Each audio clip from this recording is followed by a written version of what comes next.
మృత్యు ఎప్పుడు ఏ రూపంలో వస్తుందో ఎవరూ చెప్పలేరు. అప్పటి వరకు ఎంతో ఆనందంగా ఉన్న వ్యక్తి సడన్ గా మృత్యు ఒడికి చేరతాడు. ఇలాంటి సంఘటనలు ఎన్నో జరిగాయి.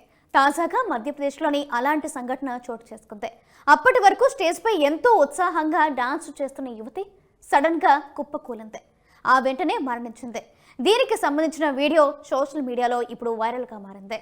పెళ్లి సందర్భంగా ఓ ఇంట్లో గ్రాండ్ గా సంగీత కార్యక్రమం జరుగుతోంది. ఈ వేడుకలో ఓ యువతి అద్భుతంగా డాన్స్ చేసింది. డాన్స్ చేస్తూనే ఒక్కసారిగా కుప్పకూలి అక్కడికక్కడే మృతి చెందింది. ఈ విషాద ఘటన మధ్యప్రదేశ్ లోని విదిశాల్లో జరిగింది. ఆ యువతిని పరిణీత జైన్ గా గుర్తించారు. ఆమె ఇండోర్ లో నివాసం ఉంటోంది. ప్రీ వెడ్డింగ్ ఈవెంట్ లో భాగంగా సంగీత ఏర్పాటు చేశారు. తన సోదరి వివాహం సందర్భంగా స్టేజ్ పై డాన్స్ చేస్తూ ఆమె కుప్పకూలి కింద పడిపోయింది. దీంతో వెంటనే ఆమెను హుటాహుటిన ఆసుపత్రికి తరలించారు. అయితే అప్పటికే ఆ యువతి ప్రాణాలు కోల్పోయినట్లు వైద్యులు నిర్ధారించారు. దీంతో సంబరాలు జరగాల్సిన పెళ్లింట్లో తీవ్ర విషాదం నెలకొంది. అప్పటి వరకు ఆకట్టుకునే విధంగా డాన్స్ చేస్తూ ఒక్కసారిగా కుప్పకూలి మృతి చెందిన వీడియో సోషల్ మీడియాలో వైరల్ గా మారింది. కొన్నేళ్ల క్రితం పరిణిత సోదరుడు కూడా గుండెపోటుతోనే మరణించాడు.